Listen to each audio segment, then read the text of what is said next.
Hey Wealth Builders, welcome back to another episode of The Bemused. My name is Mishak. And I'm Akiva.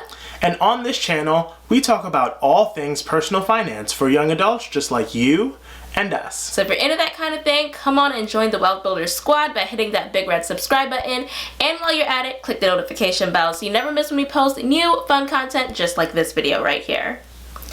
Today, we are bringing back a candid conversation. We used to do these off and on a little while ago, but we're bringing them back because Mishak and I have been talking about a concept that is pretty pervasive among personal finance influencers. Let's just call it that. The financial influencers, kind of space. And it's something we want to kind of address head on because it's something that we don't subscribe to and that we don't believe in and that we think could be potentially harmful to people who are getting financial information on the internet. So let's get right into it.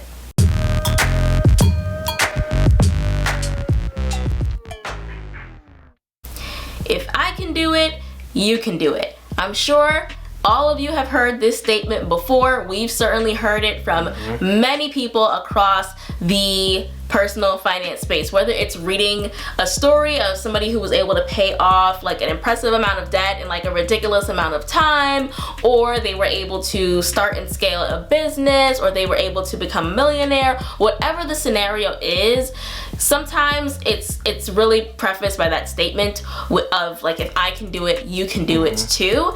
And while people kind of say that off the cuff, I really think, and we really think, that can be a really toxic way to view personal finance. Yeah.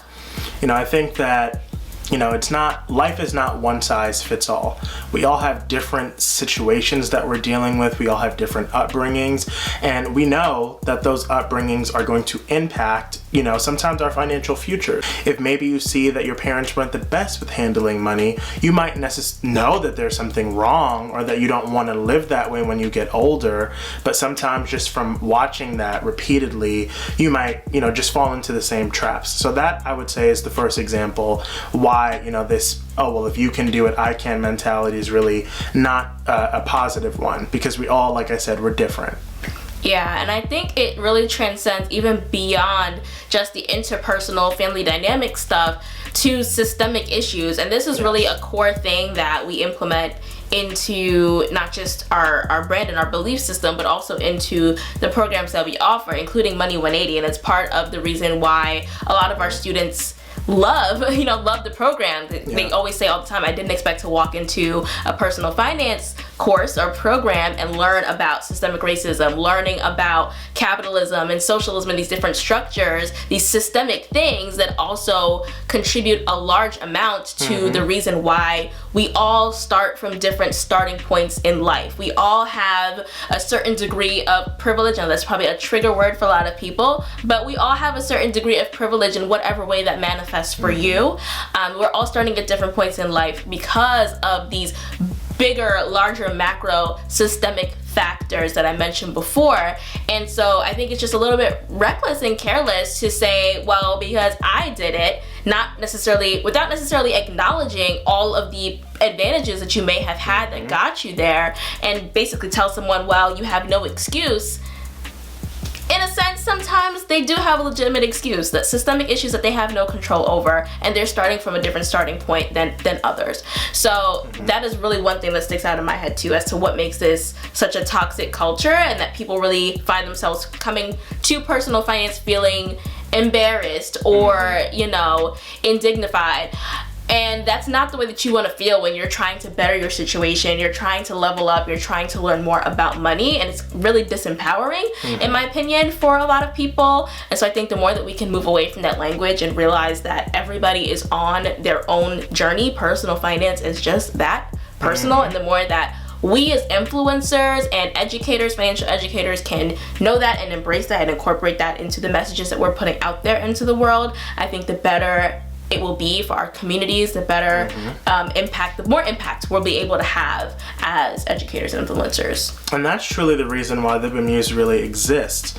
You know, when Akiva came to me with the idea of starting the Bemused, you know, it was, okay, YouTube, that's cool. And at the time, I'll admit that I didn't really see the potential and, you know, what it really represents. How many people do you see like us, you know, couples, black couples, do you see on YouTube talking about money? You can pause the video and really think about it. It's not that many, you know. And again, that culture thing that she mentioned, you know, we don't necessarily want to make anyone feel offended or anything, but the truth is the truth. Yeah. We all have different circumstances and factors in life that get us where we are. And that's not necessarily to put ourselves on a pedestal either. Yes. We have a lot of privilege. Yes. You know, there's a lot of privilege. You know, people think about privilege more so in like a race context, exactly. But that isn't necessarily always the case either. Like I said, everybody has a degree of privilege.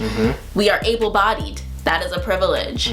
We are not homeless. That is a privilege. We have jobs. That is a privilege. You know what I'm saying? And so there's lots of different ways that privilege can show up in your life that allows you to make certain moves that others may not have the liberty to do. And that is affected, you know, we're saying it's 2022, yes, but the lives that we are living in 2022 are a byproduct of all of the years before it up until the beginning of humankind. And I would even, you know, again, talk about family experiences because that's what, you know, I know best. Yeah, for sure. I think both of us coming from immigrant families it really helps shape our perspective and the lens that we bring when we talk about money in any capacity. As I mentioned, fully acknowledging, like I said, we do have a lot of privilege. Our ancestors, our parents, our grandparents, they worked really hard for us to be where we are today. And that's why I'm so passionate about this, because if in a couple of generations we can see such a difference in the lifestyle that we're able to live, what can the future look like? I can only imagine. If we go even harder and we set up the next generation, and it just keeps going and going and building and building. And so that's really what, you know, wealth building, why it's such an important thing to us, because it isn't something that we're used to or that we've experienced ever in our lives. And to be in the position where we are today, you guys have seen our net worth updates each and every quarter. And, you know, the reason why we share some of those numbers too is because we want to bring you along the journey, that transparency that we never had growing up around these kinds of things and conversations. We want to make sure that other people can see what's happening, not so that we can brag, not so that, we can make you feel bad for not being where we are. It's a matter of transparency. It's a matter of some inspiration for some, but also, and this is a full disclosure. Like, if any of our videos ever trigger you or make you feel like you are not where you quote unquote should be in society, please don't watch them, because that is the last thing that we want, is for you to look at our content and feel like I'm not where they are and I'm not where I'm supposed to be and I'm so much older than them, and you feel shame and guilt because of that. That is not our intention whatsoever. That is not the goal. And that's with anything, honestly. I'd say whenever you see something on social media or anywhere that triggers you, just don't watch, because that's not going to be healthy for you. And approach the topic and the subject